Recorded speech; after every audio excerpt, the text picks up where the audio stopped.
Sorry guys, हाँ, तो जो स्टैंडर्ड और रिवाइज्ड एक्चुअल में डिफरेंस है, स्टैंडर्ड और रिवाइज्ड एक्चुअल में, वो काहे का डिफरेंस है? क्वांटिटी का। क्योंकि स्टैंडर्ड की भी रेशो मिक्स तो 1:2 है, रिवाइज्ड एक्चुअल की भी रेशो मिक्स 1:2 है, लेकिन स्टैंडर्ड की टोटल क्वांटिटी 3000 है और रिवाइज्ड एक्चुअल की टोटल क्वांटिटी 3300 है। इनमें जो भी डिफरेंस है वो क्वांटिटी का है, दैट इज यील्ड का है। तो फॉर्मूला बन जाएगा standard quantity minus revised actual quantity.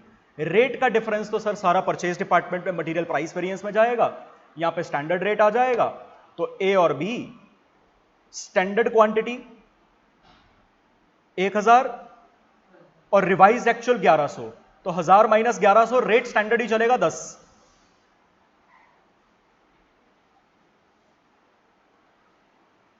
तो ये आ जाएगा 1000 एडवर्स। इसी तरीके से बी, इसकी standard quantity 2000 minus revised actual 2200 into standard rate 12,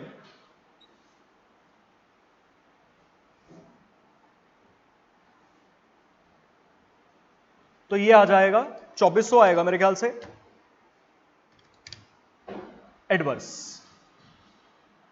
तो ये नेट कितना आ गया? 3400 एडवर्स।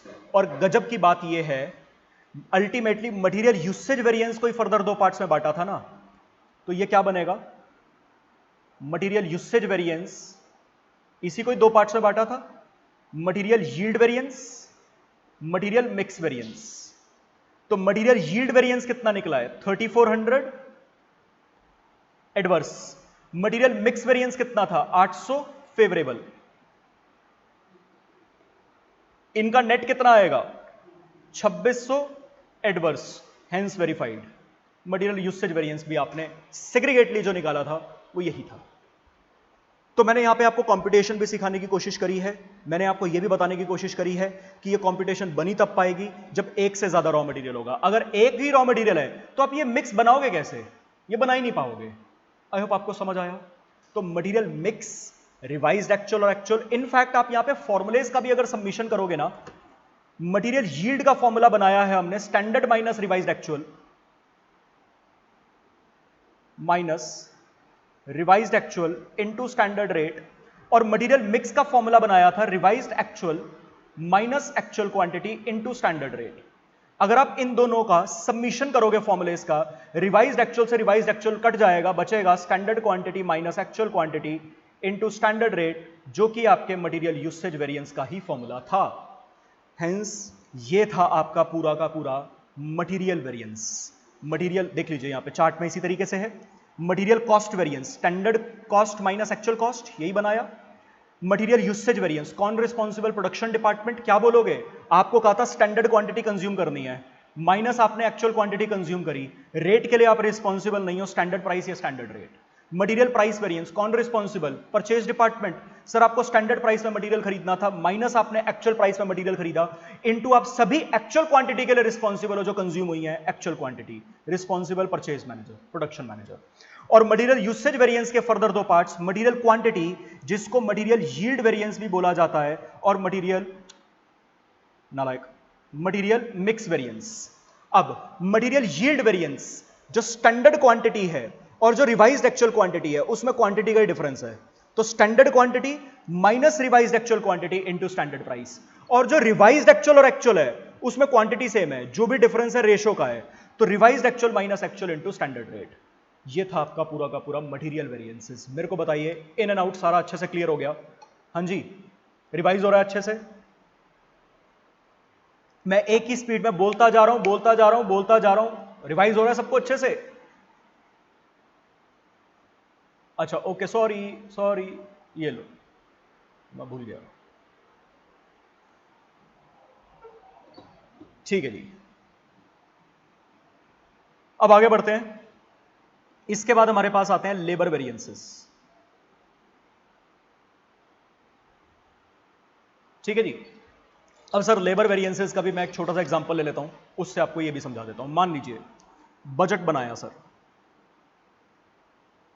बजट बनाया, 100 यूनिट्स बननी चाहिए।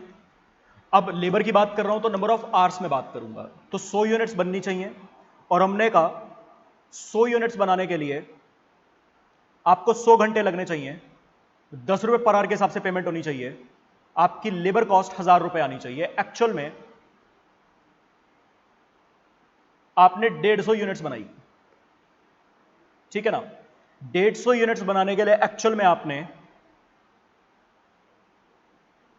140 घंटे काम किया है, जिसकी पेमेंट आपने ₹12 के हिसाब से करी है। 1680 की आपकी एक्चुअल कॉस्ट आई है। और सर ये जो आपने 140 आवर्स काम किया है ना, इसमें से एग्जाम्पल के लिए 5 घंटे आप आइडल बैठे थे, और ये जो 5 घंटे आप आइडल बैठे थे ना, ये आपका एबनॉर्मल आइडल टाइम है, नॉर्मल आइडल टाइम नहीं है ये आपका एबनॉर्मल आइडल टाइम है। इसमें आप खाली बैठे हैं, आग लग गई, मशीन फेलियर हो गया, पावर कट लग गया, वट एवर भी, इस तरीके के कुछ भी रीजंस एबनॉर्मल रीजंस हैं, ठीक है ना। सो बेसिकली 140 घंटे आपके कौन से हैं, इतने घंटों की तो आपने एक्चुअली में पेमेंट करी है, these are your actual payable hours. लेकिन आपने काम एक्चुअली में कितने घंटों में कर दिया है भाई? 140 घंटों में टोटल काम दिख रहा है, लेकिन एक्चुअली में तो मैंने 135 घंटों में काम कर दिया फिर, क्योंकि 5 घंटे तो मैं खाली बैठा हूं, ठीक है ना। इफेक्टिवली तो फिर मैंने 135 घंटों में काम किया है। These are your actual working hours. अब सर वेरिएंसेस निकालने हैं, इसके लिए सबसे पहले तो वही बनेगा, data for labour variances.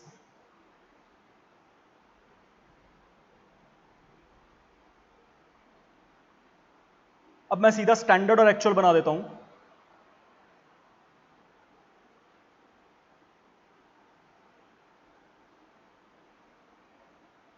Actual 150 units का है, तो भाई स्टैंडर्ड भी कंपेरेबल बनाने के लिए 150 यूनिट्स का ही बनेगा, ठीक है ना। अब सर एक्चुअल में 140 आवर्स हैं, ₹12 के हिसाब से पेमेंट करी है, और खर्चा आया 1680 का, ठीक है जी। बजट में कहा था 100 यूनिट्स बनाने के लिए 100 घंटे लगने चाहिए, तो 1 यूनिट बनाने के लिए कितने घंटे? 1 घंटा। तो 150 यूनिट्स बनाने के लिए कितने लगने चाहिए थे? 150 आवर्स। और 1 घंटे की पेमेंट वही स्टैंडर्ड रेट ₹10 के हिसाब से ₹1500 की मेरी लेबर कॉस्ट आनी चाहिए थी। ये बन गया डेटा। अब यहां से निकल जाएंगे मेरे वेरिएंसेस, स्टेटमेंट ऑफ वेरिएंसेस, वही पर्टिकुलर्स कॉम्पिटिशन वेरिएंसेस। सबसे पहले लेबर कॉस्ट वेरिएंस। आपको बोला था स्टैंडर्ड कॉस्ट आनी चाहिए ₹1500 की, आपने एक्चुअली में वही 150 यूनिट्स बनाई है, 1680 की कॉस्ट आई है, तो स्टैंडर्ड कॉस्ट आनी चाहिए थी माइनस एक्चुअल कॉस्ट आई है लेबर की 1500 माइनस 1680, दिस इज 180 एडवर्स, ठीक है जी। अब इसके लिए रिस्पॉन्सिबल कौन है? सबसे पहले तो हमने efficiency variance, labour efficiency variance के लिए कौन रिस्पॉन्सिबल? प्रोडक्शन डिपार्टमेंट, क्योंकि लेबर से काम कौन करवा रहा है? प्रोडक्शन वाले करवा रहे हैं या लेबर से काम? हमने प्रोडक्शन वालों को बुलाया, हमने कहा प्रोडक्शन वालों, तुमको कहा था 150 घंटों में काम करवा देना, तुमने तो 140 घंटों में काम करवा दिया, तुमने तो बहुत बढ़िया काम किया।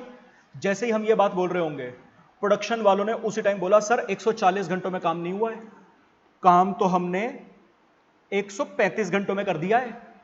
तो कंपनी के मालिक ने पूछा फिर 140 घंटे क्या है?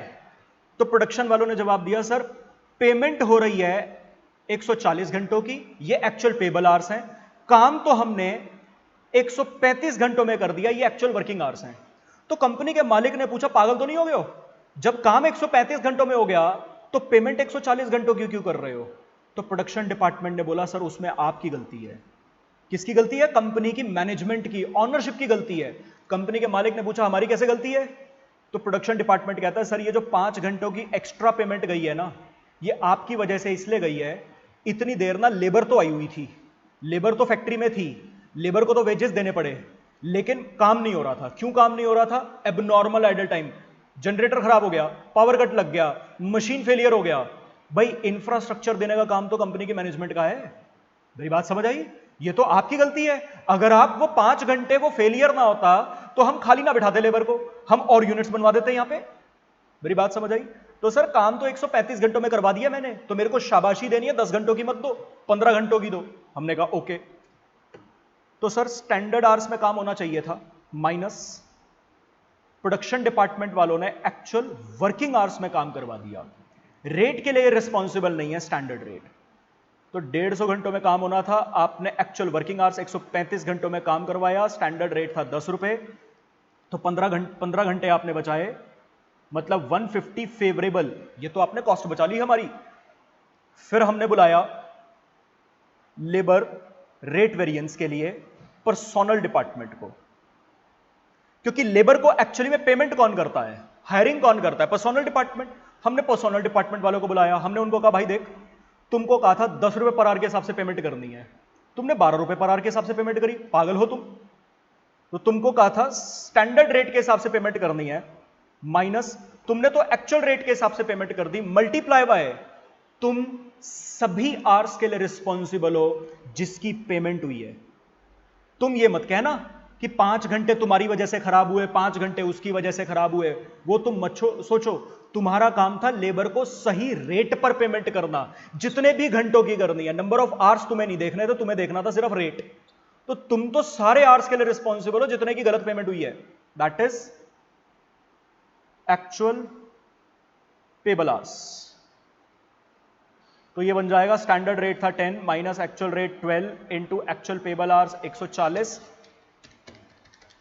280 एडवर्स। अब जब ये कंपनी का मालिक एफिशिएंसी के लिए प्रोडक्शन को, रेट के लिए पर्सोनल डिपार्टमेंट को डांट रहा था, इनकी डांट सुनने के बाद इन दोनों ने मिलकर कंपनी की मैनेजमेंट को सुनाया, कंपनी की मैनेजमेंट जी अपनी भी रिस्पॉन्सिबिलिटी फिक्स करो, ये जो आइडल टाइम है ना एबनॉर्मल वाला, उसके लिए तुम रिस्पॉन्सिबल हो। आइडल टाइम वेरिएंस, इसके लिए कौन रिस्पॉन्सिबल है, कंपनी की management. Idle time into rate standard आएगा, क्योंकि रेट का तो सारा वेरिएंस पर्सोनल डिपार्टमेंट में लेबर रेट वेरिएंस में डाल चुके हैं। 5 घंटे खाली बैठे हैं, इनटू स्टैंडर्ड रेट 10 रुपए था, 50 रुपए। सर ये फेवरेबल आएगा या एडवर्स आएगा? बेटा एक बड़ी सिंपल सी बात है, वैसे तो फेवरेबल एडवर्स आप कैसे लिख देते हो, माइनस वैल्यू आ रही है एडवर्स लिख देते हो, पॉजिटिव वैल्यू आ रही है फेवरेबल लिख देते हो। तभी लॉजिक बड़ा इंपॉर्टेंट है। खाली बिठाने के पैसे देने पड़ रहे हैं, खाली बिठाने के पैसे देने पड़ रहे हैं, ये अच्छी बात तो नहीं है, ये तो बुरी बात है। तो ये एडवर्स है। क्योंकि ये एडवर्स है तो आइडल टाइम का जो फॉर्मूला बनता है वो क्या बनता है बेटा? ये आइडल टाइम आएगा कैसे? आइडल टाइम 5 घंटे था, या तो 140 माइनस 135 होगा या 135 माइनस 140 होगा। क्योंकि मेरा ये वेरिएंस एडवर्स बनता है तो मेरे को क्या करना पड़ेगा? 135 माइनस 140 करना पड़ेगा। 135 क्या था? Actual working hours. 140 क्या था? Actual payable hours. These are your abnormal idle time, actual working hours minus actual payable hours into standard rate. ये आपके आइडल टाइम वेरिएंस का फॉर्मूला है। हाँ जी, मेरे को बताइए, सारा क्लियर हो गया आपको ये? अच्छा एक बात और सुनिए, अगर एग्जामिनर आपके साथ खेल ले, थोड़ा सा खेलने का मतलब है जैसे मटेरियल के केस में मटेरियल यूसेज वेरिएंस के फर्दर 2 बनाए, मटेरियल यील्ड और मटेरियल मिक्स। ऐसे ही, वैसे तो हमारी किताब में या स्टडी मैट वगैरह में इसका कोई क्वेश्चन नहीं है, लेकिन अगर वो पेपर में लेबर का ऐसा सवाल बना के देते तो डर मत जाना। लेबर एफिशिएंसी वेरिएंस जैसे यूसेज क्वांटिटी का होता था, केजीज का होता था, ऐसी एफिशिएंसी नंबर ऑफ आवर्स का है, रेट का नहीं है। ऐसे ही लेबर एफिशिएंसी के अगर 2 बनाना चाहूं तो बन सकते हैं, लेबर यील्ड, लेबर मिक्स। लेकिन यहां पे भी लेबर यील्ड और लेबर मिक्स कब बनेंगे? जब 2 या उससे ज्यादा लेबरर्स होंगे, मतलब skilled labourers, semi skilled labourers, unskilled labourers. एक तरह से आप बिल्कुल यही केस ले लो जो मैंने यहां पे आपको लेबर मटेरियल के केस में बताया था। ये ए और बी 2 तरीकों के लेबरर ले लो, और ये केजी नहीं है, ये आर्स हैं। अब इसको आर्स ले लो। अब तो सेम प्रोसेस, जो एक्चुअल आवर्स का टोटल होगा वो एज इट इज आ जाएगा, और एक्चुअल आवर्स के टोटल को बांट कौन सी रेशो में दूंगा? बजट की रेशो में, और मेरे पास रिवाइज्ड एक्चुअल आवर्स आ जाएंगे क्वांटिटी की जगह। बाकी फॉर्मूले सेम। अगर बाय चांस आपसे ये चीज पूछ भी ले तो मेरे को बताइए, आपको ये बात समझ आई जो मैंने अभी लास्ट में बताई है? बिल्कुल सेम लाइंस पे, जिस लाइंस पे आपका मटेरियल यील्ड और मटेरियल मिक्स बना है, सेम लाइंस पे आपका लेबर यील्ड और लेबर मिक्स बन जाएगा। हाँ जी, समझ आ गया सबको अच्छे से? देख लीजिए इस चार्ट में भी यही है क्रक्स। लेबर कॉस्ट वेरिएंस वही standard cost minus actual cost. इसको दो पार्ट्स में बांटा, labour rate, labour efficiency, labour तीन पार्ट्स में सॉरी, और आइडल टाइम। लेबर रेट के लिए कौन रिस्पॉन्सिबल? Personal department. उनको क्या बोला? सर स्टैंडर्ड रेट में पेमेंट करनी थी, माइनस आपने एक्चुअल रेट में पेमेंट करी है, मल्टीप्लाई बाय आप तो सभी आवर्स के लिए रिस्पॉन्सिबल हो जिसकी पेमेंट हुई है, एक्चुअल पेबल आवर्स। और लेबर एफिशिएंसी के लिए कौन रिस्पॉन्सिबल था? Production department. सर आपको स्टैंडर्ड आवर्स में काम करवाना था, माइनस आपने एक्चुअल वर्किंग आवर्स में काम करवाया, रेट के लिए आप रिस्पॉन्सिबल नहीं हो, स्टैंडर्ड रेट। कंपनी की मैनेजमेंट किसके लिए रिस्पॉन्सिबल है? Idle time. सर आपने एक्चुअल वर्किंग आवर्स में काम करवाया, minus payment actual payable hours की गई है, ये 5 घंटे 6 घंटे जो भी आइडल टाइम है, इसकी एक्स्ट्रा पेमेंट आपकी वजह से गई है, इनटू स्टैंडर्ड रेट। पेपर में कभी भी कंफ्यूजन हो, आइडल टाइम में actual working minus actual payable आएगा या actual payable minus actual working आएगा, तो सिंपल सी एक बात सोच लेना, आंसर माइनस में कब बनेगा? और आंसर माइनस में तभी बनेगा जब एक्चुअल वर्किंग पहले लिखोगे, एक्चुअल पेबल बाद में लिखोगे। अगर कोई बच्चा अगर ये बोल दे सर एक्चुअल वर्किंग ज्यादा है पेबल कम है, ऐसा नहीं हो सकता। लेबर ज्यादा घंटे काम करके कम घंटों के पैसे नहीं लेगी आपसे, वो केस बन ही नहीं पाएगा। ठीक है जी। और इसमें अगर लेबर यील्ड लेबर मिक्स पूछ ले, वो मैंने आपको बता ही दिया है। तो ये आपका मटेरियल और लेबर वेरिएंसेस हो चुके हैं। मुझे सभी बच्चे बताएंगे एक बारी, सभी को अच्छे से क्लियर हुआ है? हाँ जी, रिवाइज हो रहा है अच्छे से? ठीक है जी।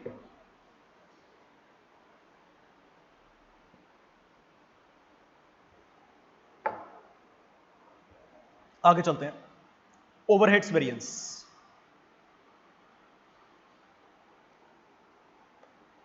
अब बेटा जी ओवरहेड्स की जब बात करते हैं तो ओवरहेड्स में बल्कि सबसे पहले दो ओवरहेड्स आएंगे, वेरिएबल और फिक्स। तो पहले मैं उसमें बात कर रहा हूं वेरिएबल ओवरहेड वेरिएंसेस की। ठीक है जी। अब देखो जी, वेरिएबल ओवरहेड वेरिएंसेस में कुछ नहीं है, बिल्कुल सेम फॉर्मूलेस, मैं लॉजिक भी बताऊंगा लेकिन करेक्ट सुन लो पहले। बिल्कुल सेम फॉर्मूलेस जो आपके लेबर वेरिएंसेस के हैं, वही फॉर्मूलेस आपके वेरिएबल ओवरहेड वेरिएंसेस के बनेंगे। बस एक डिफरेंस है, लेबर के केस में आइडल टाइम होता है, वेरिएबल ओवरहेड्स के केस में आइडल टाइम नहीं होता है। क्वेश्चन स्पेसिफाई कर दे तो एक अलग बात है, तब क्या करेंगे वो भी बताऊंगा, लेकिन वैसे लॉजिकली कॉन्सेप्चुअली वेरिएबल ओवरहेड्स में आइडल टाइम नहीं होता। क्यों नहीं होता वो भी बता दूंगा। तो बाकी सारे फॉर्मूलेज बिल्कुल सेम है, तो बाकी सारे फॉर्मूलेज अगर सेम है तो जरा फॉर्मूले बनाए हैं। वेरिएबल ओवरहेड कॉस्ट वेरिएंस क्या होगा? वही standard cost minus actual cost, ये तो यही है। लेबर में 3 होते थे, यहां पे 2 होंगे। लेबर में क्या होता था? Labour efficiency variance. यहां पे क्या होगा? Variable overhead efficiency variance. Basically hours का डिफरेंस, जैसे लेबर एफिशिएंसी आर्स में आर्स का डिफरेंस निकलता था, ऐसे ही लेबर रेट वेरिएंस हुआ करता था। वही वेरिएंस वेरिएबल ओवरहेड में कौन सा है? Variable overhead expenditure variance. यहां पे रेट का डिफरेंस निकलेगा। आइडल टाइम के लिए अलग से वेरिएंस निकलता था, आइडल टाइम वेरिएंस वो यहां पे है ही नहीं। ठीक है ना? क्यों नहीं है बस एक बार फॉर्मूले बता दूं, फिर उसके लॉजिक पे भी आता हूं। तो सिंपल सी बात है यार, एक बात बताओ, अगर आइडल टाइम ही नहीं है, अगर आइडल टाइम है ही नहीं, तो एक्चुअल पेबल आवर्स और एक्चुअल वर्किंग आवर्स, इसमें कोई डिस्टिंक्शन ही नहीं रहेगा। भाई आइडल टाइम की वजह से ही तो एक्चुअल पेबल और एक्चुअल वर्किंग अलग होते थे, कि पेमेंट ज्यादा घंटों की करनी पड़ गई, काम तो कम घंटों में हो गया था, बाकी खाली बिठाया, आइडल टाइम होता था। अगर आइडल टाइम है ही नहीं तो एक्चुअल पेबल एक्चुअल वर्किंग कोई डिस्टिंक्शन ही नहीं है, एक्चुअल आवर्स हैं फिर तो, बस यही बनेगा। वेरिएबल ओवरहेड एफिशिएंसी का वेरिएंस, लेबर एफिशिएंसी वेरिएंस का क्या फॉर्मूला होता था? Standard hours minus actual working hours. यहां पर सिंपल क्या बनेगा? Standard hours minus actual hours, क्योंकि वर्किंग पेबल कुछ अलग नहीं है, into standard rate, same formula है। ठीक इसी तरीके से लेबर रेट वेरिएंस का क्या फॉर्मूला होता था? Standard rate minus actual rate into actual payable hours. यहां पे क्या बनेगा? Standard rate minus actual rate into actual hours, क्योंकि वर्किंग पेबल कुछ अलग नहीं है, एक्चुअल आवर्स ही है बस। बस खत्म, ये फॉर्मूलेस थे इसके, ठीक है ना। अब सर आइडल टाइम क्यों नहीं है? बेटा एक बड़ी सिंपल सी बात है, मैं आपसे एक सिंपल सी बात करता हूं, नुकसान कब है? खाली बिठाना पड़ रहा है लेबर को और पैसे देने पड़ रहे हैं, खाली बिठाना पड़ रहा है लेकिन पैसे देने पड़ रहे हैं, तो नुकसान है कि एक तो खाली बैठे हैं फिर भी पेमेंट करनी पड़ रही है मेरे को। लेकिन अगर मैं ये बोल दूं कि खाली भी बैठे हैं और खर्चा भी नहीं है, खाली भी बैठे हैं और खर्चा भी नहीं है, तो नुकसान का आएगा? बैठे रहो खाली। ऐसे तो फैक्ट्री के बाहर पता नहीं कितने लोग खाली बैठे रहते हैं, मैंने हायर भी नहीं कर रखा, मैं उनका भी वेरिएंस निकालने थोड़ा ना बैठ जाऊंगा। नुकसान कब है? जब कोई खाली बैठा है लेकिन फिर भी मेरे को उसको पैसे देने पड़ रहे हैं तो नुकसान है। जब कोई खाली बैठा है और मेरे को खर्चा भी नहीं करना पड़ रहा है तो नुकसान नहीं है। वही चीज है यहां पे। बेटा लेबर के केस में क्या होता है? लेबर आइडल बैठी है क्योंकि मशीन फेलियर है, फैक्ट्री में आग लग गई है या पावर कट हो गया है, इसकी वजह से लेबर खाली बैठी है। लेकिन सर जितनी देर लेबर खाली बैठी है, 5-6 घंटे 10 घंटे, मैं लेबर को उतने घंटे के लिए निकाल नहीं सकता हूं, क्योंकि मेरे को उम्मीद क्या रहेगी? जल्दी से जल्दी मशीन ठीक हो, लेबर काम चालू करे। लेबर को निकालूंगा नहीं, वेजेस देने पड़ेंगे। तो खाली बैठे हैं लेकिन पैसे देने पड़ रहे हैं, इसलिए आइडल टाइम वेरिएंस निकलता है यहां पे, ठीक है ना। लेकिन ओवरहेड के केस में आइडल बैठे हैं, ओवरहेड लगता किस चीज पर है? मशीनों का खर्चा। सर मशीनें खाली पड़ी हुई हैं और मशीन पे खर्चा भी नहीं आ रहा है, मशीन का ओवरहेड नहीं आ रहा है क्योंकि मशीन तो खराब पड़ी है, पावर कट लग गया है, ठीक है, लाइट ही नहीं है, मशीन बंद पड़ी है, तो खाली भी बैठे हैं, खर्चा भी नहीं आ रहा। अगर नहीं आ रहा है तो ओवरहेड में आइडल टाइम वेरिएंस आएगा ही नहीं क्योंकि खर्चा ही नहीं है। हां, अगर सवाल ने बोल दिया कि सर आप मान लो वेरिएबल ओवरहेड में भी आइडल टाइम वेरिएंस है, अगर सवाल बोल दे कि वेरिएबल ओवरहेड में भी आइडल टाइम वेरिएंस है, तो आपके बिल्कुल सेम फॉर्मूलेस बन जाएंगे।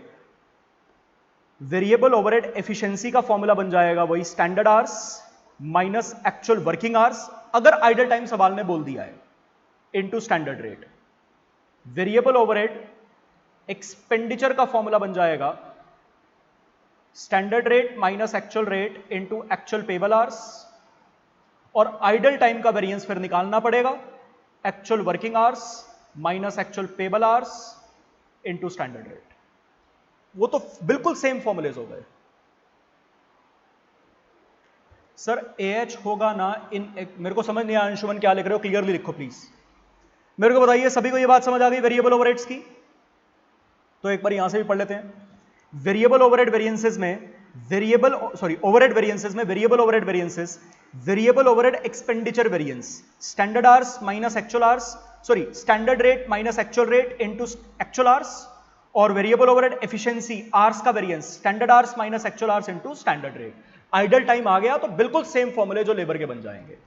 अंशुमन एक बार फटाफट बता दो यार, क्या पूछना चाह रहे थे? मेरे को समझ नहीं आया था आपने क्या लिखा है।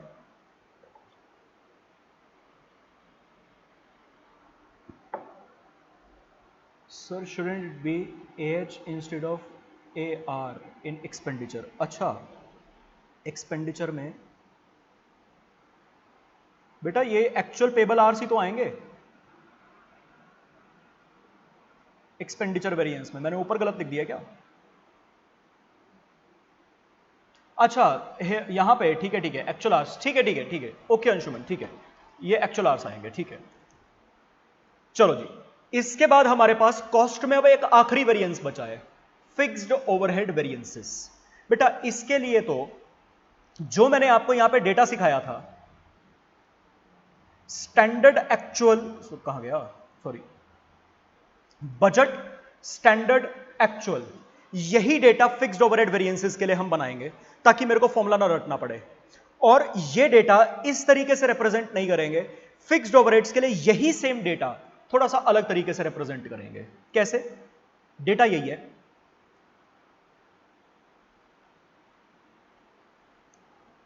डेटा फॉर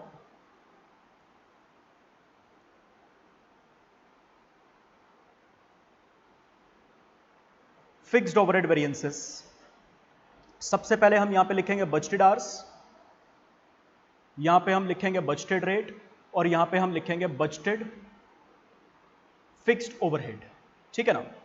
फिर हम यहां पे लिखेंगे एक्चुअल आवर्स, यहां पे हम लिखेंगे एक्चुअल फिक्स्ड ओवरहेड्स, फिर यहां पे हम लिखेंगे स्टैंडर्ड आवर्स, रेट वही रहता है बजटेड रेट, क्योंकि रेट तो वैसे भी सेम रहता है ना, ऊपर भी जब हम डेटा बना रहे थे मटेरियल और लेबर के केस में, तो बजटेड रेट ही स्टैंडर्ड रेट रहता है, वो सेम होता है। तो इसको बजटेड रेट बोल लूं और स्टैंडर्ड रेट बोल लूं, कोई दिक्कत नहीं है। और यहां पे मेरे पास निकलता है रिकवर्ड, इसको रिकवर्ड भी बोला जाता है या इसी को एब्जॉर्ब्ड भी बोला जाता है, ठीक है ना। बस ये डेटा बनाना है मुझे, और डेटा बिल्कुल सेम है जैसे हमने ऊपर मटेरियल लेबर के लिए बनाया, वही डेटा है, बस प्रेजेंट अलग तरीके से किया है। वहां पे budget standard actual tabular form में करता हूं, यहां पे बजट एक्चुअल स्टैंडर्ड, ठीक है ना। अब सर एरोज याद रखने हैं, रिकवर्ड से बजटेड फिक्स्ड ओवरहेड्स, ये आपका fixed overhead volume variance.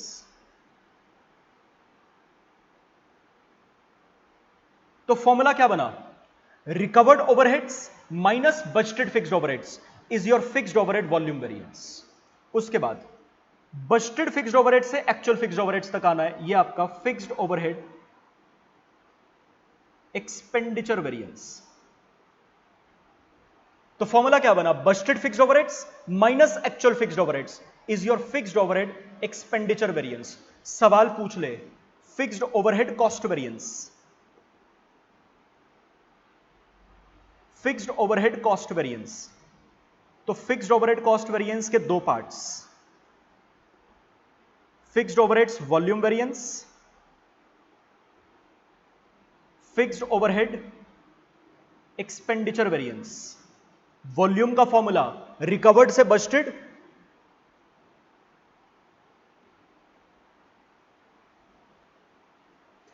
Fixed overhead expenditure variance का फॉर्मूला बजटेड फिक्स्ड ओवरहेड से एक्चुअल फिक्स्ड ओवरहेड्स, उसी फॉर्मेट में।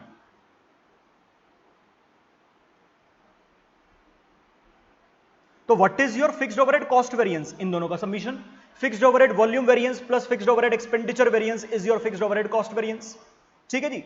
उसके बाद सर स्टैंडर्ड आर से actual hours, by the way logic के हिसाब से अगर चलें बेटा, जो बजटेड आवर्स फिक्स करे जाते हैं फिक्स्ड ओवरहेड के केस में, फिक्स्ड ओवरहेड के केस में जो बजट फिक्स किया जाता है वो एज पर कैपेसिटी फिक्स किया जाता है, क्योंकि जो आपका फिक्स्ड ओवरहेड होता है वो किस चीज के लिए होता है, फैक्ट्री की कैपेसिटी बिल्डअप करने के लिए। ये आप सबने सीखा है। मैं एक फैक्ट्री किराए पर लेके आता हूं, मान लो उस फैक्ट्री का किराया मेरे को 1 लाख रुपए पड़ता है, और उस फैक्ट्री में मैं 10,000 यूनिट्स बना सकता हूं, मतलब 10,000 यूनिट्स की कैपेसिटी वाली फैक्ट्री लगाने के लिए मुझे लाख रुपए का किराया खर्च करना पड़ रहा है, लाख रुपए का फिक्स्ड ओवरहेड खर्च करना पड़ रहा है। मैं एक मशीन लेके आता हूं 10 लाख रुपए की, जिसपे हर साल 20% का डेप्रिसिएशन लगेगा, मतलब 2 लाख रुपए का डेप्रिसिएशन है, और उस 10 लाख रुपए की मशीन से हर साल 15,000 की यूनिट्स बना सकता हूं एट मैक्स, मतलब 15,000 यूनिट्स बनाने की कैपेसिटी बिल्डअप करने के लिए मुझको 2 लाख रुपए का फिक्स्ड ओवरहेड्स का खर्चा करना पड़ रहा है। तो मेरी कोशिश क्या रहेगी, मैं मैक्सिमम कैपेसिटी यूटिलाइज कर लूं, क्योंकि मैंने इतना हैवी एक्सपेंडिचर किया है। मेरी बात समझ आई। तो फिक्स्ड ओवरहेड कैपेसिटी बिल्डअप करने के लिए इंकर होता है, तो जो बजट फिक्स होता है वो उस कैपेसिटी को अचीव करने के लिए फिक्स होता है। एक्चुअल में हमने कितने घंटे काम किया, मान लो आपकी कैपेसिटी थी आप 60,000 घंटे काम कर सकते हो, आपने एक्चुअल में 50,000 घंटे काम किया है, और यही काम जो आपने 50,000 घंटों में किया है, यही काम अगर आप चाहते तो आप 45,000 आवर्स में कर सकते थे। तो मैं मतलब बोल रहा हूं बजटेड आवर्स का मतलब क्या है, मैक्सिमम इतने घंटे काम हो सकता है, ठीक है ना। मान लीजिए डेटा के साथ बात करता हूं, बजट बनाया था 1 यूनिट बनाने के लिए 10 घंटे चाहिए, मतलब 1 यूनिट बनाने के लिए 10 घंटे चाहिए, और मेरी मशीन एट मैक्स, मेरी मशीन की कैपेसिटी एट मैक्सिमम 60,000 घंटे चलने की है, मतलब एट मैक्सिमम मैं कितनी यूनिट्स बना सकता हूं, 6,000 यूनिट्स बना सकता हूं, ठीक। मैंने एक्चुअली में 50,000 घंटे काम किया, ठीक, और मान लो 50,000 घंटों में मैंने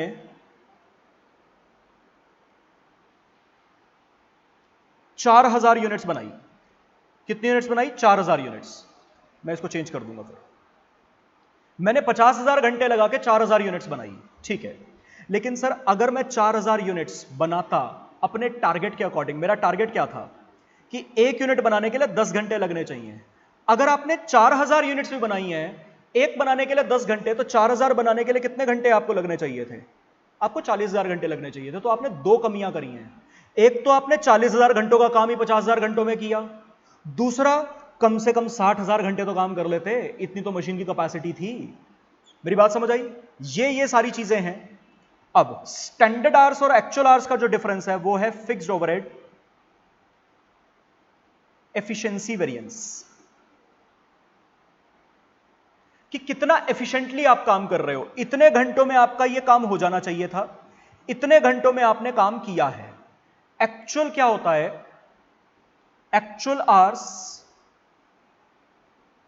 फॉर एक्चुअल आउटपुट, और स्टैंडर्ड आवर्स क्या होता है? पहले ही बताया ये अभी आज, budgeted hours for actual output. और बजटेड आवर्स क्या होता है? Budgeted hours for budgeted output.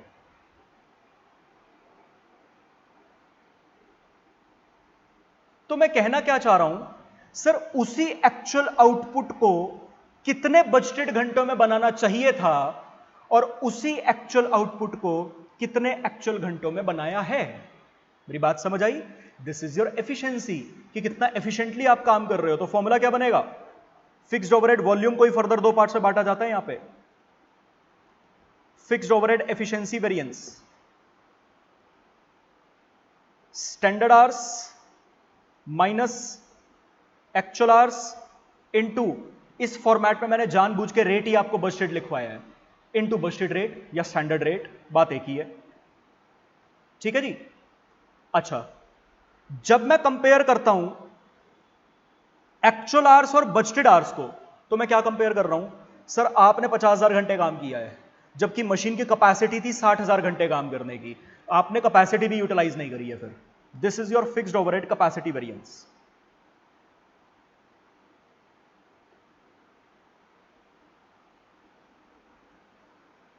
ठीक है जी। फिक्स्ड ओवरहेड कैपेसिटी वेरिएंस का फॉर्मूला क्या बनेगा फिर? Actual hours minus budgeted hours. ये किया ना हमने फॉर्मेट में, एक्चुअल आवर्स से बजटेड आवर्स पे गए हैं, actual hours minus budgeted hours into standard rate. और आप देख लीजिए, स्टैंडर्ड आवर्स से एक्चुअल आवर्स तक गए एफिशिएंसी, एक्चुअल आवर्स से बजटेड आवर्स तक गए कैपेसिटी, और यही टोटल आपका वॉल्यूम वेरिएंस है इधर। तो इसीलिए fixed overhead volume variance is equal to fixed overhead capacity plus fixed overhead efficiency variance. ठीक है जी। ये आपके सारे यहां पे फॉर्मूलेज बनते हैं। अच्छा, कई बार यहां पे क्वेश्चन एफिशिएंसी रेशो पूछ लेता है, तो बेटा कंफ्यूज मत होना, मैं सिंपल सा आपको यहां पे फॉर्मूला ही बनवा देता हूं। एक बात बताओ, 40,000 घंटों का काम 50,000 घंटों में किया है, 40,000 घंटों का काम 50,000 घंटों में किया है, ज्यादा एफिशिएंट है या कम एफिशिएंट है? हाँ जी, ज्यादा एफिशिएंट है या कम एफिशिएंट है? सर कम एफिशिएंट है। 40,000 घंटों का काम 50,000 घंटों में कर रहे हो, कम एफिशिएंट हो, मतलब आपकी एफिशिएंसी 100% से कम है। 100% से एफिशिएंसी कम कब आएगी? जब मैं 50,000 डिवाइडेड बाय 40,000 करूंगा, या जब मैं 40,000 डिवाइडेड बाय 50,000 करूंगा। यहां आएगी सर, यहां तो नहीं आएगी। इनटू 100 कितने परसेंटेज एफिशिएंसी आएगी? 80%। ये फॉर्मूला क्या बना? Standard hours minus actual hours into 100। This is your efficiency ratio. Variance निकालना है तो रेट से मल्टीप्लाई कर देता हूं, परसेंटेज में जज करना है, रेशो मांग रहे हो तो मल्टीप्लाई बाय 100 कर दूंगा, परसेंटेज में कन्वर्ट कर दूंगा डिवाइड करके। अच्छा, कैपेसिटी और एक्टिविटी रेशो,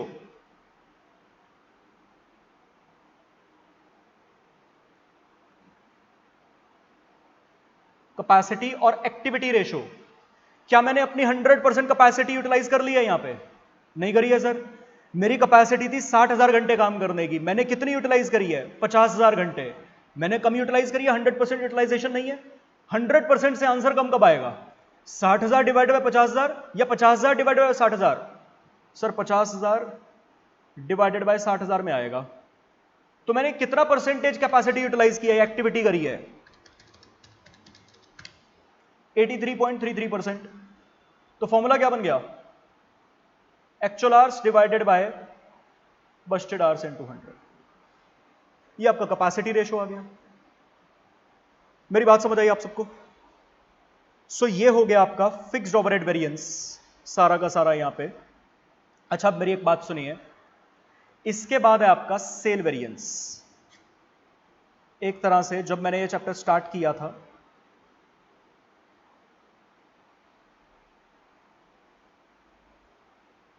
तो प्रॉफिट वेरिएंस बोला था, उसमें कॉस्ट और सेल्स जिम्मेदार है। कॉस्ट वाला पार्ट हमने पूरा रिकंसाइल, पूरा रिवाइज हमने कर लिया है, सेल्स वाला पार्ट हमारा रह गया है।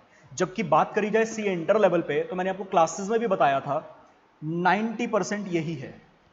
ये सिर्फ ठीक है सेल्स के बारे में बात दी गई है तो हम एक बारी फॉर्मूला सेंट्रिक कर जरूर लेंगे।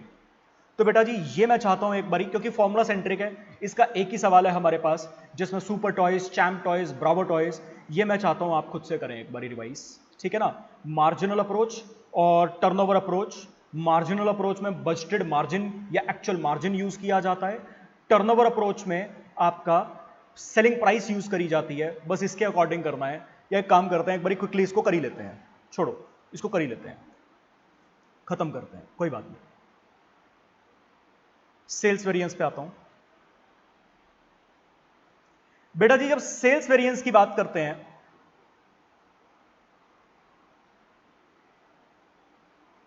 तो दो पार्ट्स में इसके फॉर्मूलेज बने हुए हैं।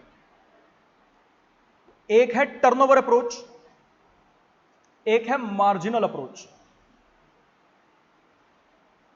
बड़ी सिंपल सी बात है, अगर आपके पास सवाल कहता है, ध्यान से सुनिएगा, अगर आपके पास सवाल कहता है कि बेटा सेल्स वेरिएंसेस निकालो ताकि मैं डायरेक्टली प्रॉफिट में वेरिएंसेस जज कर लूं, सेल वेरिएंसेस निकालो ताकि मैं डायरेक्टली प्रॉफिट में वेरिएंसेस जज कर लूं, तो मुझे मार्जिनल अप्रोच से वेरिएंसेस निकालने हैं।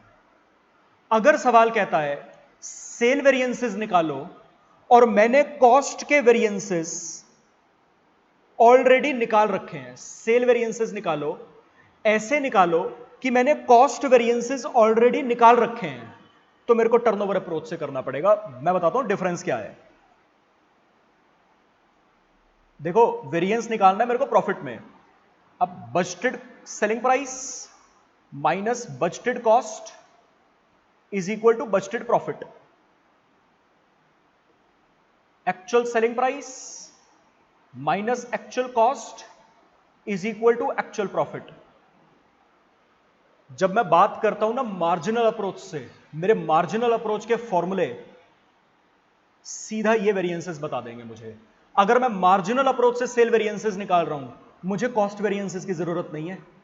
अगर मैं कॉस्ट वेरिएंसेस निकाल चुका हूं और प्रॉफिट में वेरिएंस चाहिए, तो फिर मुझे सेलिंग प्राइस कंसीडर करते हुए टर्नओवर अप्रोच के अकॉर्डिंग करना पड़ेगा। तभी बेसिक डिस्टिंक्शन क्या आ जाती है, फॉर्मूलेज दोनों के बिल्कुल सेम है, बस टर्नओवर अप्रोच में बजटेड सेलिंग प्राइस या एक्चुअल सेलिंग प्राइस यूज होता है और मार्जिनल अप्रोच में प्रॉफिट यूज होता है। बजटेड प्रॉफिट या एक्चुअल प्रॉफिट, प्रॉफिट को प्रॉफिट के नाम से नहीं मार्जिन के नाम से बस बोला जाता है। फॉर्मूले देखते हैं, ये बात और अच्छे से आपको समझ आएगी। मैं एक बार पहले टर्नओवर अप्रोच के फॉर्मूले लिखता हूं। तो टर्नओवर अप्रोच में सेल वेरिएंसेस दो पार्ट्स में बटे हुए हैं, sale volume variance, sales price variance. पहली बात, जब आप सेल्स के वेरिएंसेस निकाल रहे होते हो, स्टैंडर्ड नहीं निकलता है यहां पे। जब भी आप कॉस्ट के वेरिएंसेस निकाल रहे हो, चाहे मटेरियल के, चाहे लेबर के, चाहे वेरिएबल ओवरहेड्स के, चाहे फिक्स्ड ओवरहेड्स के, आपको स्टैंडर्ड निकालना पड़ता है। लेकिन जब आप सेल्स के वेरिएंसेस निकाल रहे हो, आपको स्टैंडर्ड नहीं निकालना पड़ता है। यहां पे फॉर्मूला बजट और एक्चुअल का ही बना होता है। सर ऐसा क्यों? बेटा एक बड़ी सिंपल सी बात है, मैं उसी डेटा में चलता हूं जहां पे मैंने आपको ये समझाया था कॉस्ट वाला। बेटा अगर मैंने, पहली बात, जब मैं कॉस्ट के वेरिएंसेस निकाल रहा होता हूं, चाहे मटेरियल, चाहे लेबर, चाहे वेरिएबल ओवरहेड्स, चाहे फिक्स्ड ओवरहेड्स, मैं इनके वेरिएंसेस निकाल रहा होता हूं कि यहां पर कितनी क्वांटिटी लगी, या यहां पर कितने घंटों में काम हुआ या होना चाहिए था। जब मैं सेल वेरिएंसेस की बात कर रहा होता हूं ना, तब हम इन यूनिट्स के वेरिएंसेस की बात कर रहे होते हैं। मतलब सेल वेरिएंसेस में हम फिनिश गुड्स की बात कर रहे हैं, ठीक है जी। और अगर मैंने यहां पे स्टैंडर्ड बना दिया तो स्टैंडर्ड किसके बराबर बनता है, एक्चुअल के, तो वेरिएंस हमेशा ही जीरो आएगा। भाई एक बड़ी सिंपल सी बात है, आपने बजट दिया था 100 यूनिट्स का, मैंने 150 यूनिट्स बनाई हैं, मैंने एक्स्ट्रा काम किया है, तो उसके लिए भी तो शाबाशी दो मेरे को। तो सेल्स वेरिएंसेस में डायरेक्ट बजट और एक्चुअल कंपेयर होता है। अगर मैं स्टैंडर्ड बना दूंगा तो वेरिएंस मेरा वैसे ही जीरो है। मेरी बात समझ आई, वो लॉजिक समझ आ गया मेरे ख्याल से आपको कि ऐसा क्यों कह रहा हूं जीरो है, क्योंकि सेल्स में इनके वेरिएंसेस निकल रहे हैं, कॉस्ट में इनके वेरिएंसेस निकल रहे होते हैं, ठीक है जी। सेल्स में फिनिश गुड्स के वेरिएंसेस, कॉस्ट में फिनिश गुड्स को बनाने के लिए इनपुट के वेरिएंसेस, ठीक है जी।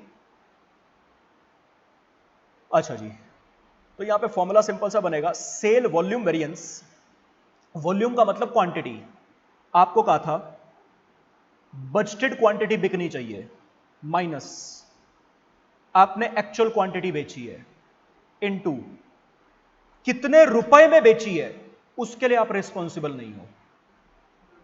बजटेड सेलिंग प्राइस, कौन सी अप्रोच, टर्नओवर अप्रोच, इसलिए सेल प्राइस का वेरिएंस निकाला है।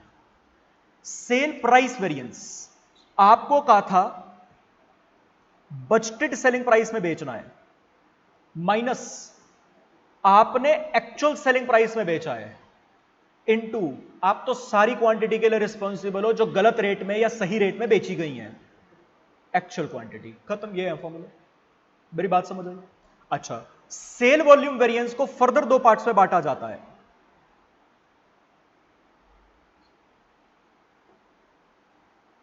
Sale quantity variance, sales mix variance, और गजब बात यह है, सेम लाइंस पर, सेम लॉजिक पर फॉर्मूलेस जो मटेरियल यील्ड और मटेरियल मिक्स वेरिएंस के फॉर्मूले थे। बजट, एक्चुअल, वहां पे स्टैंडर्ड एक्चुअल रिवाइज्ड एक्चुअल होता था, यहां पे स्टैंडर्ड नहीं है, स्टैंडर्ड की जगह क्या है, यहां पे बजट है, बजट एक्चुअल रिवाइज्ड एक्चुअल, ठीक है जी। आपको बोला था, एक बात बताओ, बजट और एक्चुअल ये तो हो चुका, बजट और एक्चुअल का डिफरेंस तो सेल वॉल्यूम ने बता दिया।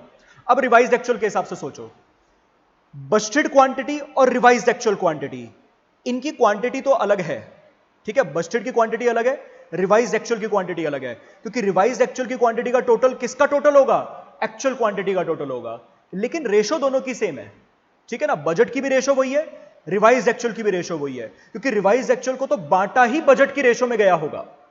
मैं एक बारी ना, मेरे को ऐसा लग रहा, पता नहीं आपको समझ आ रहा है या नहीं, मैं लिख के बात करूंगा, एग्जांपल देके बात कर लेता हूं।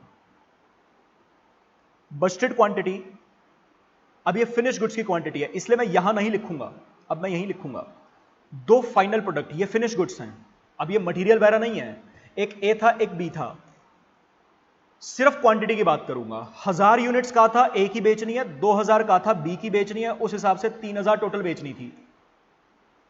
एक्चुअल में ए की 1500 बेची, बी की 1800 बेची, टोटल क्वांटिटी 3300 बेची, बढ़िया बात है, आपने ज्यादा बेची, लेकिन रिवाइज्ड एक्चुअल कितनी है, रिवाइज्ड एक्चुअल निकलेगा कैसे, टोटल तो एक्चुअल वाला ही आएगा, लेकिन इसको बांटूंगा कौन सी रेशो में, बजट की रेशो में 1:2, एक्चुअल की रेशो कितनी है 5:6, तो बजट की रेशो 1:2 में बांटूंगा, वही 1100 और 2200 आएगा। तो बजट और रिवाइज्ड एक्चुअल में किस चीज का डिफरेंस है, इनकी क्वांटिटी अलग है, इनमें जो भी डिफरेंस है वो क्वांटिटी का डिफरेंस है, रेशो दोनों की सेम है, मिक्स का डिफरेंस नहीं है। तो फॉर्मूला क्या बनेगा, सेल्स क्वांटिटी का budgeted quantity minus revised actual quantity into selling price का डिफरेंस हमने सेल्स प्राइस वेरिएंस में भेज दिया है, तो यहां पे बजटेड सेलिंग प्राइस। और दूसरी बात, मैं ये किसको बांट रहा हूं, सेल वॉल्यूम, उसमें कौन सा प्राइस आता है, बजटेड सेलिंग प्राइस। अच्छा, इसी तरीके से रिवाइज्ड एक्चुअल और एक्चुअल में कौन सा डिफरेंस है, इन दोनों की क्वांटिटी तो बिल्कुल सेम है, तो रिवाइज्ड एक्चुअल और एक्चुअल में क्वांटिटी का तो डिफरेंस नहीं है, इनमें जो भी डिफरेंस है वो मिक्स का डिफरेंस है, क्योंकि रिवाइज्ड एक्चुअल की रेशो मिक्स 1:2 है, एक्चुअल की मिक्स 5:6 है। तो formula revised actual minus actual into budgeted selling price, और इनफैक्ट अगर आप इन दोनों फॉर्मुलेज को सम भी करोगे, वैसे तो sales volume variance is the summation of sales quantity variance and sales mix variance, अगर आप फॉर्मुलेज का भी सबमिशन करोगे, रिवाइज एक्चुअल से रिवाइज एक्चुअल यहां पे कट जाएगा, माइनस प्लस बच जाएगा budgeted quantity minus actual quantity, budgeted quantity minus actual quantity into budgeted selling price, वही सेल्स वॉल्यूम का फॉर्मूला। ये आपके टर्नओवर अप्रोच से हैं और आप देख पा रहे होंगे यहां पे बस्टेड सेलिंग प्राइस से मल्टीप्लाई किया है या Busted selling price actual selling price use हुए हैं, तो इसलिए इसको टर्नओवर का नाम दिया। यहां से सिर्फ और सिर्फ सेल्स के वेरिएंस पता चलते हैं, कॉस्ट के वेरिएंसेस एडजस्ट करके मेरे को नेट प्रॉफिट के वेरिएंसेस पता चलेंगे।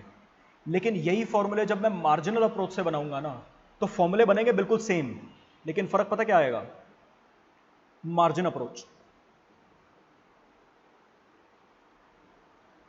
थोड़ा सा नाम में फर्क आएगा। यहां पे सेल वॉल्यूम का नाम हो जाएगा सेल वॉल्यूम, मार्जिन वेरिएंस, यहां पे सेल प्राइस का नाम हो जाएगा सेल प्राइस, मार्जिन वेरिएंस। पहले तो नाम में फर्क, बाकी फॉर्मूले बिल्कुल सेम है। सेल वॉल्यूम का वेरिएंस क्या था? सेल वॉल्यूम का फॉर्मूला क्या था टर्नओवर में? बस्टेड क्वांटिटी, आपको कहा था बस्टेड क्वांटिटी बेचनी है, माइनस आपने एक्चुअल क्वांटिटी बेची, मल्टीप्लाई बाय, बस अब सेलिंग प्राइस से मल्टीप्लाई नहीं करूंगा, बजटेड मार्जिन से मल्टीप्लाई करूंगा, बजटेड प्रॉफिट से, सीधा प्रॉफिट से मल्टीप्लाई कर दिया, तो कॉस्ट वेरिएंस की जरूरत ही नहीं है। सेल्स प्राइस, अब प्राइस में सेलिंग प्राइस नहीं, मार्जिन का वेरिएंस। आपको कहा था बजटेड मार्जिन कमाना है, आपने एक्चुअल मार्जिन कमाया, ठीक है जी, इनटू आपने तो सारी क्वांटिटी पे गलत मार्जिन कमाया है, एक्चुअल क्वांटिटी। इसी तरीके से सेल वॉल्यूम मार्जिन के दो parts, sale quantity margin variance, sorry sale margin quantity variance,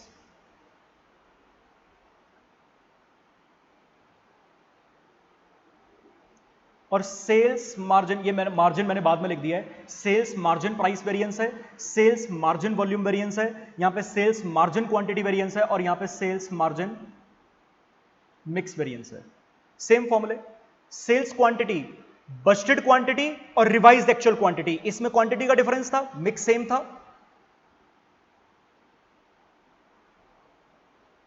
into budgeted margin.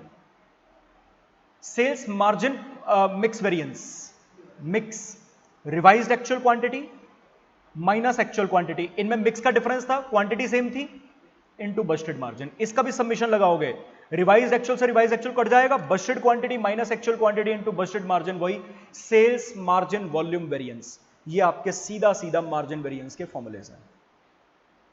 समझ आया आपको? ये सारा क्लियर हो गया? एक और चीज का ध्यान रखना, इसी में ही दो तीन छोटी छोटी चीजें। बेटा जी, जब आप कॉस्ट वेरिएंसेस निकाल रहे होते हो, आपका आंसर नेगेटिव आता है तो वो आपके लिए एडवर्स वेरिएंस है, आपका आंसर पॉजिटिव आता है तो वो आपके लिए फेवरेबल वेरिएंस है। क्यों? नेगेटिव कब आएगा? खर्चा कहा था, स्टैंडर्ड था कि 1000 रुपए का खर्चा आना है, एक्चुअल में खर्चा 1200 आ गया, एक्चुअली में खर्चा ज्यादा आया है, और अब आंसर आएगा मेरा नेगेटिव, और ये तो बुरी बात है, ये तो मेरे प्रॉफिट को कम करेगा, इसलिए एडवर्स है। और जब यहां पे उल्टा हो जाए, स्टैंडर्ड आ जाए, मान लो 1300, कहा था 1300 रुपए का खर्चा आना है, आपने 1100 का ही खर्चा किया, मेरा आंसर यहां पे पॉजिटिव आएगा, और ये तो अच्छी बात है क्योंकि इसकी वजह से मेरा प्रॉफिट बढ़ेगा, तो ये फेवरेबल है। लेकिन यही बात जब मैं सेल वेरिएंसेस में करता हूं तो उल्टा हो जाता है, जब मेरा यहां पे नेगेटिव वेरिएंस आएगा, this is favourable for me, जब मेरा यहां पे पॉजिटिव वेरिएंस आएगा, this is adverse for me. Why so? Budget, यहां पे स्टैंडर्ड तो है नहीं, बजट और एक्चुअल, आपको कहा था बजट में 10,000 रुपए की सेल करनी है, आपने 12,000 रुपए की सेल कर दी, मेरा आंसर तो नेगेटिव आएगा, लेकिन ये तो बढ़िया बात है, आपने ज्यादा सेल करी है तो मेरा तो प्रॉफिट बढ़ेगा, अगर मेरा प्रॉफिट बढ़ेगा तो ये मेरे लिए फेवरेबल बात है। इसका उल्टा कर दूं, आपको कहा था 15,000 की सेल करनी है, आपने 10,000 की सेल करी, आंसर तो मेरा पॉजिटिव आ जाएगा, लेकिन ये तो बेकार बात है, आपने सेल कम करी है, मेरा प्रॉफिट कम होगा। तो यहां पे मेरा आंसर एडवर्स बनेगा। तो मतलब कॉस्ट वेरिएंसेस में एडवर्स इज नेगेटिव की फिगर, फेवरेबल इज पॉजिटिव की फिगर, सेल्स में फेवरेबल इज नेगेटिव की फिगर, एडवर्स इज पॉजिटिव की फिगर। मेरी बात समझ आ गई? उल्टा हो जाएगा। और एडवर्स वेरिएंस को कैपिटल ए ब्रैकेट में से रिप्रेजेंट किया जाएगा and this is also known as debit variance. और फेवरेबल को कैपिटल एफ ब्रैकेट से रिप्रेजेंट किया जाएगा and this is credit variance. Basically credit debit क्या है? डेबिट वेरिएंस जो मेरे प्रॉफिट को कम करेगा, क्रेडिट वेरिएंस जो मेरे प्रॉफिट को बढ़ाएगा। ठीक है जी, ये लीजिए।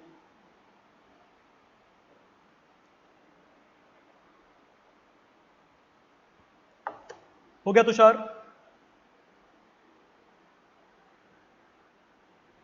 अच्छा जी, अब इसके बाद सेल्स वेरिएंस में एक आखिरी चीज और बता रहा हूं, मार्जिन।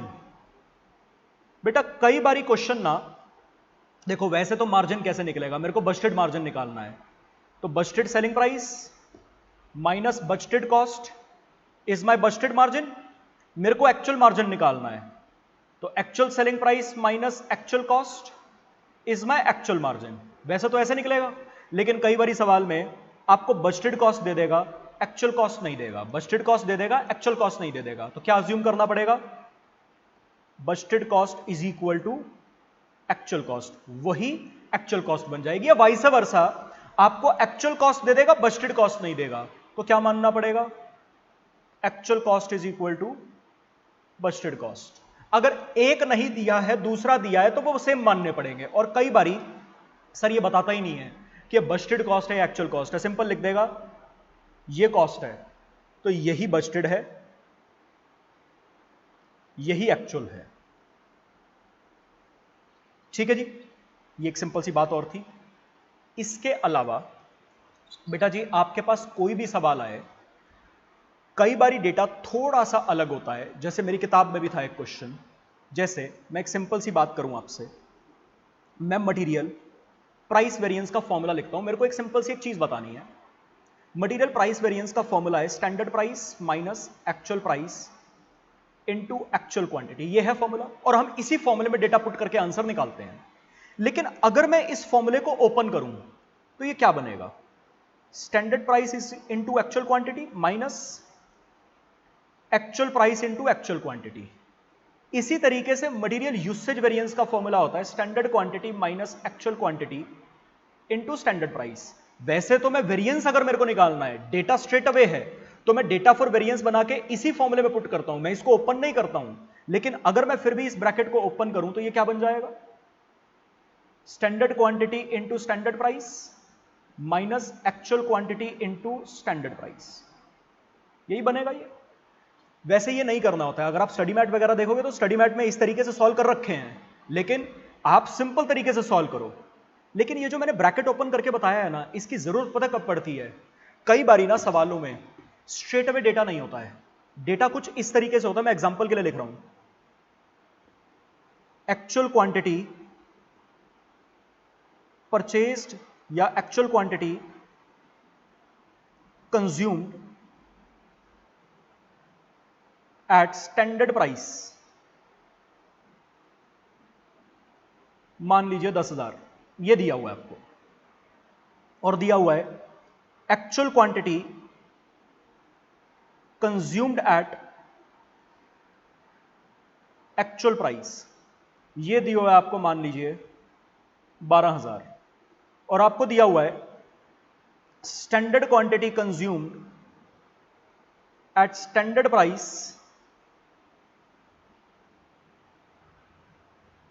मान लीजिए 20,000। और दिया हुआ है standard quantity consumed at actual price 22,000 या 25,000। आपको इस तरीके से डेटा दिया हुआ है। अब बेटा जी अगर आपको इस तरीके से डेटा दिया हुआ है ना क्वेश्चन में, आप कुछ भी कर लीजिए, आप डायरेक्टली इस फॉर्मूले में पुट नहीं कर पाओगे। आप सब बच्चों ने प्रैक्टिस कर रखी है क्वेश्चंस को, तो आपको आइडिया है कि नॉर्मली डेटा कैसे गिवन होता है। नॉर्मली डेटा ऐसे गिवन नहीं होता है क्वेश्चंस में। तो आपको डेटा इस तरीके का अगर दिख जाए ना सवाल में, उसी टाइम आपके लिए हिंट है कि अगर इस तरीके से कुछ डेटा दे रखा है ना, अलग से कोई एक्चुअल क्वांटिटी स्टैंडर्ड प्राइस वगैरह नहीं दे रखे हैं, इस तरीके से डेटा दे रखा है, मतलब हिंट है मेरे को फॉर्मूले को ओपन करके देखना पड़ेगा।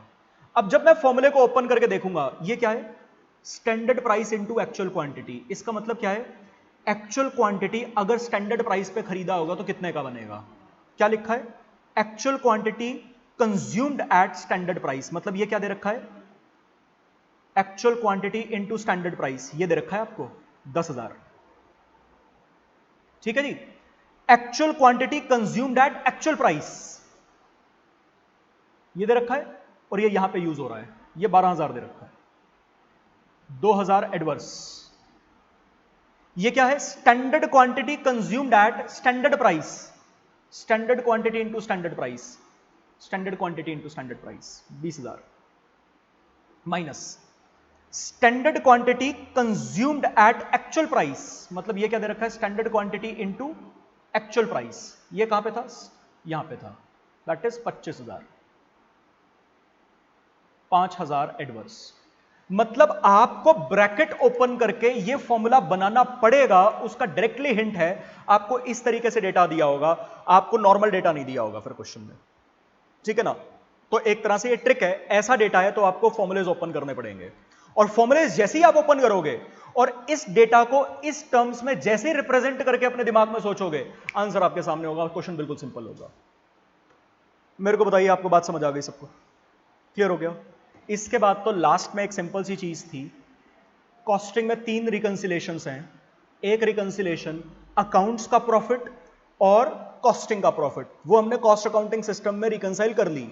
एक रिकंसिलेशन स्टेटमेंट इस चैप्टर में भी बनती है स्टैंडर्ड कॉस्टिंग में, जिसमें हम standard cost and actual cost को रिकंसाइल करवाते हैं। इसमें सारे वेरिएंसेस यूज होते हैं, कॉस्ट के वेरिएंसेस वगैरह ये सारे यूज होते हैं। वो तो आपको एक क्वेश्चन से प्रैक्टिस करनी पड़ेगी, वो मैं यहां पर रिवाइज नहीं करवा रहा हूं क्योंकि उसमें कुछ है नहीं रिवाइज करने वाला। बस स्टैंडर्ड कॉस्ट या एक्चुअल कॉस्ट से एक खर्चे से शुरू करना है, कुछ चीजें प्लस माइनस करनी है और दूसरी कॉस्ट तक पहुंचना है। कुछ चीजें कौन सी, वही जो वेरिएंसेस आपने निकाले हैं, हमारी बुक में इसका एक क्वेश्चन भी है, वो आपको अकॉर्डिंगली करना है। ठीक है ना, चलिए, तो स्टैंडर्ड कॉस्टिंग के सारे कॉन्सेप्ट्स हमने रिवाइज कर लिए। आज के लिए इतना ही, बाकी नेक्स्ट क्लास में करते हैं। Bye bye.